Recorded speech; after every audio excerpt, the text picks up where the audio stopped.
Hello friends. लगता है कि भारत में एक नए तरीके के मैन एनिमल कॉन्फ्लिक्ट का उदय हो रहा है।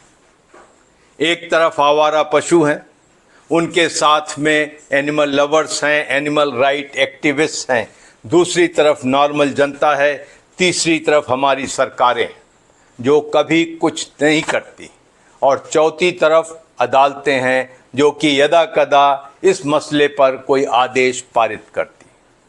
और इस तरीके से इन चारों खंभों में खींचतान चलती रहती। अभी हाल में सुप्रीम कोर्ट ऑफ इंडिया ने दिल्ली सरकार को निर्देश दिया कि दिल्ली में मौजूद कोई 10 लाख आवारा कुत्तों के लिए शेल्टर होम बनाए जाएं और सारी जनसंख्या को वहां शिफ्ट कर दिया जाए। दिल्ली में शेल्टर होम हैं कुत्तों के, लेकिन वो प्राइवेट एनजीओ चलाते हैं, लेकिन वो ना काफ़ी हैं कि वो 10 लाख कुत्तों को एकोमोडेट कर सके। और एक अनुमान के मुताबिक दिल्ली सरकार को चाहिए होंगे 10,000 करोड़ और ज़मीन शेल्टर होम बनाने के लिए। क्या भारत में आवारा कुत्तों की या आवारा जानवरों की समस्या इतनी बड़ी है? जी हाँ, भारत में हर 5 साल पर एक लाइव स्टॉक सेंसस होती है। 2019 में हुई थी, जिसकी रिपोर्ट हमारे पास है। फिर 2024 में हुई, लेकिन उसकी रिपोर्ट अभी नहीं शाया की गई। बात करते हैं 2019 की सेंसस रिपोर्ट की। इसके अनुसार भारत की सड़कों पर कोई 2 करोड़ 10 लाख आवारा जानवर घूमते हैं, जिनमें कोई 1 करोड़ 58 लाख कुत्ते और बाकी है गौवंश, गायें, बछड़े, सांड, बैल वगैरह। लेकिन कुत्तों के लिए काम करने वाली संस्थाएं इस फिगर को गलत कहती हैं। उनके अनुसार भारत में कोई 6 करोड़ आवारा कुत्ते।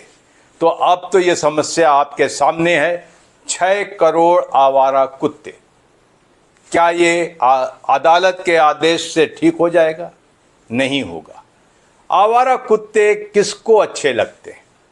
आप गली से बाहर निकलते हैं, 6, 7, 8 कुत्ते आपकी गलियों में घूम रहे हैं, मल विसर्जन करते हैं, और जो कुत्ते खराब हो जाते हैं वो काटने दौड़ते हैं, काट खाते हैं, रेबीज़ होती है। आए दिन हम सीसीटीवी फुटेज देखते हैं, किसी बच्चे को, किसी महिला को, किसी बूढ़े को 6-7 कुत्ते घेर कर काट रहे हैं, और कभी कभी उनकी जान चली जाती है।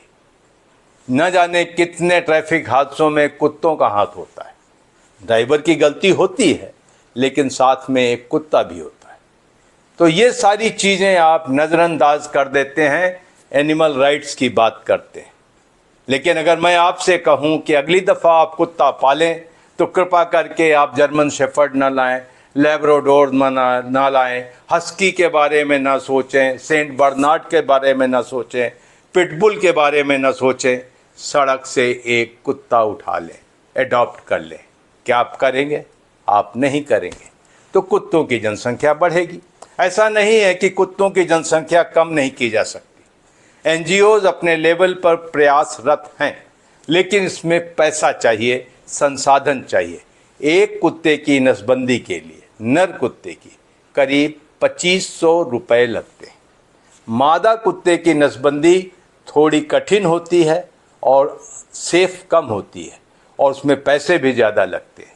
तो नर कुत्ते की नसबंदी जनसंख्या नियंत्रण का एक बहुत कारगर उपाय है, लेकिन हम उसे करते नहीं तो हमारे इलाके में या हमारे शहरों से कुत्ते कम हो जाएंगे, महज 10 साल के अंदर कम हो जाएंगे। लेकिन क्या सड़कों पर कुत्तों का घूमना ट्रैफिक समस्या के लिए एक बड़ी चुनौती नहीं है?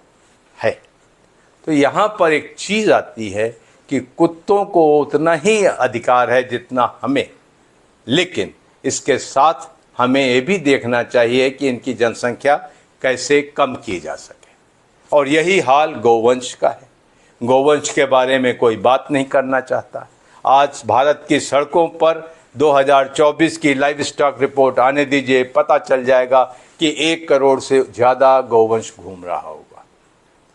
और इसके बाद आती है बात आदेश अदालतों के।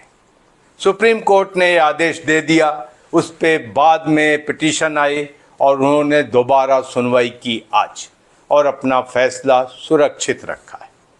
लेकिन भारत की अदालतों से मैं एक विनम्र सवाल करना चाहता हूं कि आपने भारत की अनेकों समस्याओं पर अपने आदेश दिए, क्या वो आदेश ईमानदारी के साथ माने गए?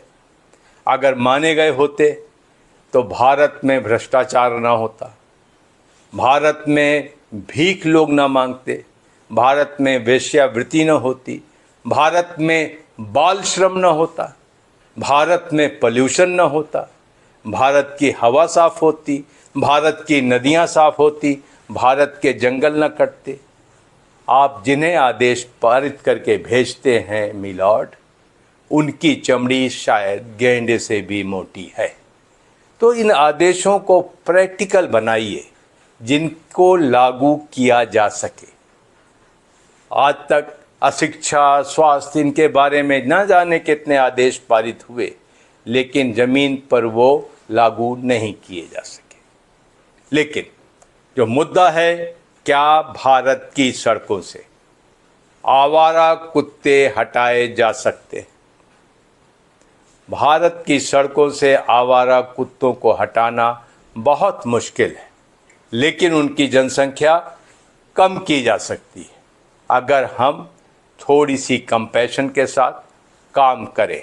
और ये जो शेल्टर होम में आप पैसा खर्च करने वाले हैं, उसकी जगह अगर आप कुत्तों के वैक्सीनेशन, स्टेरिलाइजेशन और उनकी फीड पर खर्च करें, तो मुझे पूरा यकीन है कि कोई 5 साल 10 साल में आप आवारा कुत्तों की जनसंख्या आधे से भी कम कर सकते हैं। कुत्ते आपके कॉलोनीज़ में ही रहेंगे। तो आज की तारीख में जो मैन एनिमल कॉन्फ्लिक्ट की मैं बात कर रहा था कि आप कुत्तों को खाना ना खिलाएं, तो एक सरकार का हुक्म आया कि आप कबूतरों को खाना ना खिलाएं, और उसका भी बड़ा विरोध हुआ। किसी मुनि ने तो अपने आप को जलाने की धमकी दे डाली। तो इस मैन एनिमल कॉन्फ्लिक्ट से, इस तरीके की एक्टिविज़म से ये समस्या हल नहीं हो सकती। ये समस्या तभी हल होगी कि इसे हम सही ढंग से समझें और इसे कंपैशन के साथ, प्रैक्टिकलिटी के साथ इसे सॉल्व करें। तब तक के लिए भारत की सड़कों पर कुत्ते दिखेंगे। कुत्तों को खाना खिलाना कोई अपराध नहीं है। भूख से मरता हुआ कुत्ता, चोट से मरता हुआ कुत्ता, बीमारी से मरता हुआ कुत्ता, भला किसको अच्छा लगेगा? आज हम इस मकाम पर पहुंच गए हैं कि हमारा सबसे पुराना और सबसे वफादार साथी कुत्ता हमसे दूर जाने की सोच रहा है।